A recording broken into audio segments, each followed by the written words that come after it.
If you miss the main idea, the rest of the GED reading test questions get harder. That is because almost everything on the GED RLA test connects back to the passage's central point. Before we get started, make sure to like this video and subscribe to the channel for more GED reading practice, GED RLA test practice prep, and step-by-step reading strategies for adult learners. Now, let's talk about one of the most important reading skills for the GED test, finding the main idea. The main idea is the central point the author wants you to understand. It is not just one interesting detail. It is not one sentence you liked. It is the overall message or point of the passage. On the GED RLA test, you may not always see a question that says, "What is the main idea?" Sometimes the test asks you about details, evidence, inference, the author's purpose, or the word meaning. But even those questions often depend on whether you first understood the main idea. Think of the main idea like an anchor of the passage. The detail connects to it. The author's purpose grows out of it. The inference questions depend upon it. The evidence supports it. So when you read a GED passage, one of the first things you should ask yourself is, what is this passage mostly about? But be careful.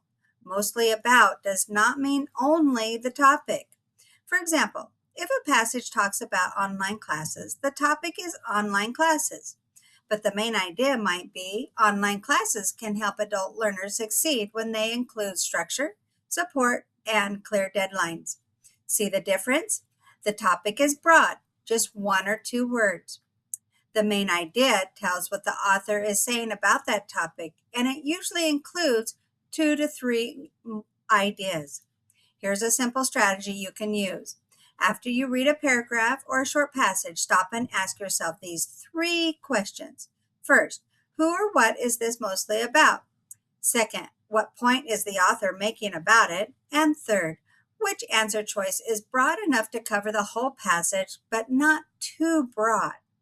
That last part really matters. A wrong answer might be too narrow, meaning it focuses only on one detail. Another wrong answer might be too broad, meaning it claims more than the passage actually proves. And another wrong answer might relate to the topic, but not the author's actual point. Let's use a quick example. Imagine a passage says that many adult learners return to school while working, raising children, and managing responsibilities. The passage explains that flexible study schedules, short practice sessions, and consistent routines can help adult learners make progress.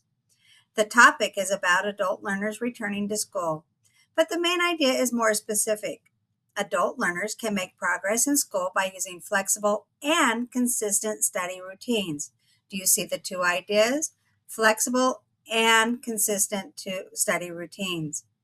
The main idea covers the whole passage. It's not just one detail. It explains the author's central point. Now here's what this